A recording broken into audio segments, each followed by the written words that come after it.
మనం వచ్చేసి ఈటీస్ పండుగలో వచ్చేసి 7వ ప్రశ్న సాధన పత్రం చూస్తూ ఉన్నాము. పదజాలం వచ్చేసి సొంత వాక్యాలు అనేటువంటిది రాయండి. ఇక్కడ 5 సొంత వాక్యాలు ఉన్నాయి. తర్వాత మిగిలిన సొంత వాక్యాలు మొత్తము 9 సొంత వాక్యాలు ఉన్నాయి. వీటిని మనము చూద్దాము. క్రింది పదాలతో సొంత వాక్యాలు రాయండి. శ్రీకాకుళము జిల్లాలో ఉన్నటువంటి అరసవల్లి సూర్యనారాయణ స్వామి దేవాలయము ఎంతో ప్రసిద్ధి చెందింది.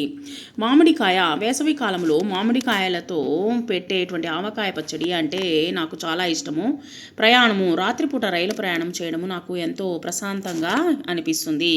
విత్తనాలు, రైతులు వర్షాకాలం ప్రారంభం కాగానే పొలాల్లో విత్తనాలు చల్లడానికి సిద్ధమవుతారు. డప్పులు, గ్రామాల్లో జరిగేటువంటి జాతరలలో డప్పుల యొక్క మోత వాయిస్తుంటే ప్రజలు ఎంతో ఉత్సాహముగా నృత్యం చేస్తారు.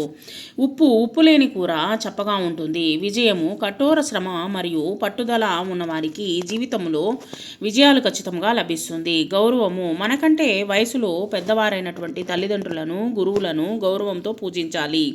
పరస్పరము, సమాజంలో మనుషులు ఒకరికొకరు పరస్పర సహాయము చేసుకుంటూ జీవించాలి. ఇక్కడ క్రింది వాక్యాలను చదవండి. పెద్దల అడుగుజాడల్లో నడవాలి. శంకరాన్ని పుస్తకాన్ని ఇవ్వమని అడుగు. ఇక్కడ గీత గీసినటువంటి పదాలు ఒకే రకంగా కనిపించిన అర్థం వేరుగా ఉంటాయన్నమాట. క్రింది పదాల్లో భిన్నార్థ వాక్యాలను రాయండి. మొట్టమొదటి వచ్చేసి తెలుపు.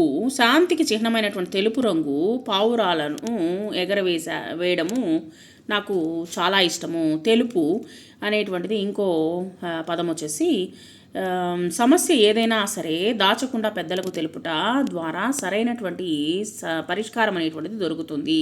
తర్వాత పెరుగు అన్నప్పుడు పాలు తోడు పెట్టడం వల్ల పెరుగు తయారవుతుంది. పెరుగు అన్నప్పుడు ప్రస్తుత రోజుల్లో నగరాల్లో జనాభాతో పాటు వాహనాల కాలుష్యం కూడా విపరీతంగా పెరుగుతుంది. నెక్స్ట్ వచ్చేసి చెప్పు. మనము ఎల్లప్పుడూ నిజాయితీగా నిజం మాత్రమే చెప్పడము అలవాటు చేసుకోవాలి. చెప్పు అనేటువంటి దాంట్లో ఎండలో నడిచేటప్పుడు కాళ్ళు కాలకుండా ఉండడానికి చెప్పులు వేసుకోవడము అవసరము. సో ఈ విధంగా వచ్చేసి తేడా ఉన్నటువంటి పదాలకి మనము సొంత వాక్యాలు అనేటువంటిది రాసాము.